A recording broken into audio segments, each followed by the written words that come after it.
Ayan, malakas na naman ang ulan. Araw-araw na lang maulan. Hindi na kayo makapatuyo ng sampay at magagampay sana ako sa taas. Pero ayan, hindi ako makasampay at ang lakas na naman ang ulan. Ay, nako, talagang nga naman. Lakas ng ulan. Lakas ng ulan. Ayan, ang lakas ng ulan.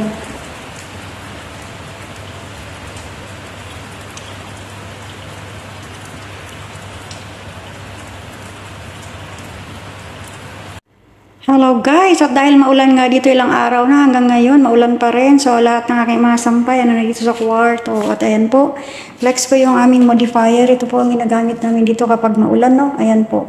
Nagsisip-sip po yan ng tubig. Kaya kailangan nakaklose lahat ang mga window at mga pintuan, no? Nakaklose lang po siya dito kasi para masip-sip niya lahat ang mga tubig niyan.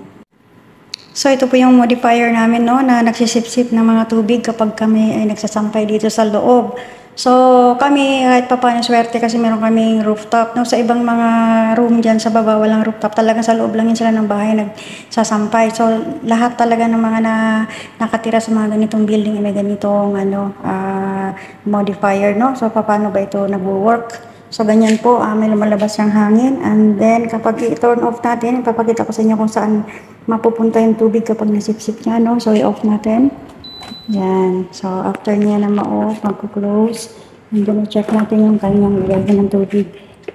So, dito siya. Ay, gilid. Aray ko. Nasira na yung ganito namin na isa. Kaya ito bago na to, eh. Ito po, sa gilid niya.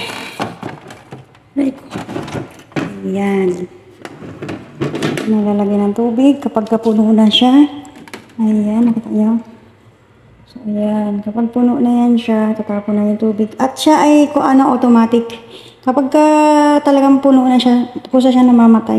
Hindi siya masabing aapaw kapag puno na, no? Meron siyang sensor na kapag puno na, mag-stop siya. Kusa siya mag-off. So, ayan. Wala pa naman siya masyadong laman kasi patatapon ko lang, no? Kasi maghapon din siya naka-on. Kahapon sa pinundar ko siya kahapon.